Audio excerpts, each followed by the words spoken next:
Verify that wood posts are in good condition without any warp or major fracture. Next, check to make sure the deck is securely attached to the house or other structures, preferably with bolts. Nails come with a series of problems. They have limitations on the weight they can support. They are known to work themselves loose over time, and the deck eventually pulls away from the building. For best results, lag bolts or threaded bolts should be used for secure attachment. And for safety purposes, all bolts should be installed with the threads pointed towards the inside of the deck.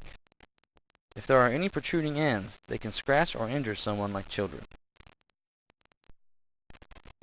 Masonry posts are often used when the deck is only a few feet from the surface.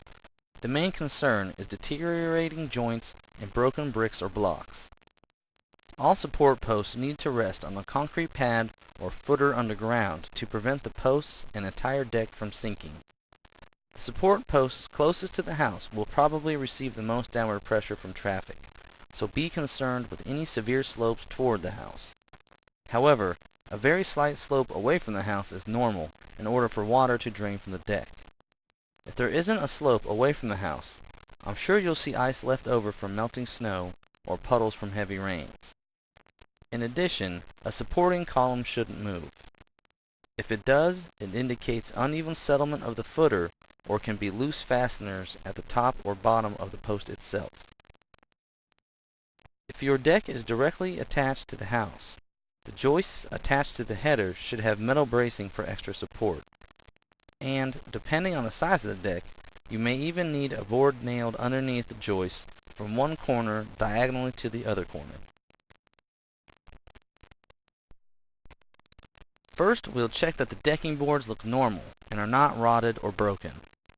Of particular concern are any boards that are constantly shaded. With the right concentration of moisture, algae or mildew grows on boards or steps and becomes very slippery, a definite safety hazard to you and your family.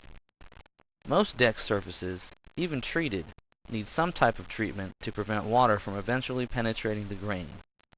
If your deck is left untreated, the wood turns gray in color and the grains start pulling away, leaving splinter hazards to bare feet. Next, make sure deck boards are securely fastened down to joists underneath. Securing deck boards can be done from the top or bottom. The best method is using stainless steel screws. Loose screws or nails, or not enough of them, leave deck boards prone to warping. And last, there should be about a 1/4 inch gap between each of the boards for water to drain. Use your awl to probe underneath the deck boards, plus the tops of the joists that connect to them for rot. Our last area of inspection will be railings. Most codes require any deck higher than 3 feet off of the ground to have these railings to keep people from falling off. The vertical support posts are called balusters, and there shouldn't be more than 4 inches of space between each one of these. If there is any more than that, you may have a little person get their head stuck. Check that the rails are content. Look for any signs of rotting, and finally, keep these questions in mind. Are they securely attached? Do they wobble? And are there any exposed nails?